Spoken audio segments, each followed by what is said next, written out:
I don't think it's a fight between the youth. I think ये लोकतंत्र की खूबसूरती है कि जितने विकल्प जनता के सामने आए, हर यंग नेतृत्व अपनी सोच के साथ जनता के सामने जा रहा है। अंतोगत्वा ये फैसला बिहार की जनता को ही लेना है कि किसकी सोच के साथ वो ज्यादा सहमत है। जहां एक तरफ मेरे छोटे भाई हैं तेजस्वी, जो एक MY समीकरण के साथ पुनः उसी पुरानी राजनीति को आगे बढ़ाने का कार्य कर रहे हैं, जो उनके पिता के जमाने में जिस तरीके से जात पात धर्म मजहब में बांटने की राजनीति होती थी, जिसका मैं कतई पक्षधर नहीं हूं। उनकी एक अलग राजनीतिक सोच है जहां पे सांप्रदायिकता जातीयता को वो बढ़ावा देते हैं। उनके MY समीकरण में जहां M पूरी तरीके से सांप्रदायिकता को बढ़ावा देता है, तो वही जातीयता में बिहारियों को बांटने का प्रयास करता है। वहीं मेरा एक MY समीकरण है जहां मेरे M में महिलाएं हैं और मेरे Y में युवा हैं। लोकसभा का चुनाव मात्र 5 सीटों पे मैंने लड़ा, पर उसमें मैंने अपने MY समीकरण को पूरी तरीके से प्रस्तुत करने का मैंने कार्य किया। 5 में से 4 युवा सांसद हैं मेरे, 2 महिलाएं हैं। नारी शक्ति अधिनियम का पूर्णता पालन मैंने लोकसभा चुनाव के दौरान मैंने करने का कार्य किया।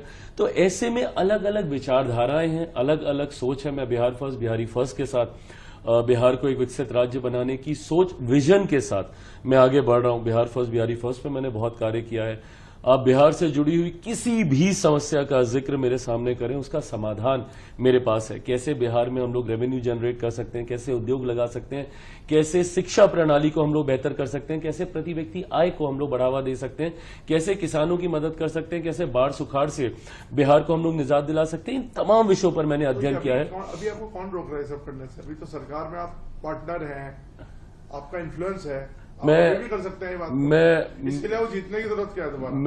मैं पुनः दोहराता हूं कि मैं बिहार सरकार का मैं हिस्सा नहीं, मैं समर्थन कर रहा हूं। और मैं मानता हूं कि उस समर्थन में आज की तारीख में मैं अपनी सोच को मैं शामिल कर सकता हूं, जो ग्रेजुअली अब करने का हम लोग कार्य कर रहे हैं। एक और बात हम लोग को बिहार के लिए समझने की जरूरत है कि एक लंबे समय के बाद बिहार को डबल इंजन की सरकार का लाभ अब मिलने लगा है।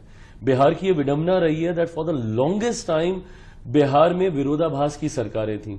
2000 का वो दशक आप याद करें, जब केंद्र में UPA की सरकार होती थी, तब बिहार में NDA की सरकार होती थी। 2014 में जब केंद्र में NDA की सरकार आई, तो बिहार में महागठबंधन की सरकार आ गई। तो जब विरोधाभास की सरकारें होती हैं, तो ऐसे में डिफरेंस ऑफ ओपिनियन केंद्र सरकार राज्य सरकार जो संघीय ढांचा है उसमें होने लगते हैं। केंद्र सरकार की परियोजनाएं राज्य सरकार लागू नहीं करती, राज्य सरकार की योजनाओं को केंद्र सरकार स्वीकृति नहीं देती। इस बात का नुकसान बिहारियों को एक लंबे समय तक हुआ है।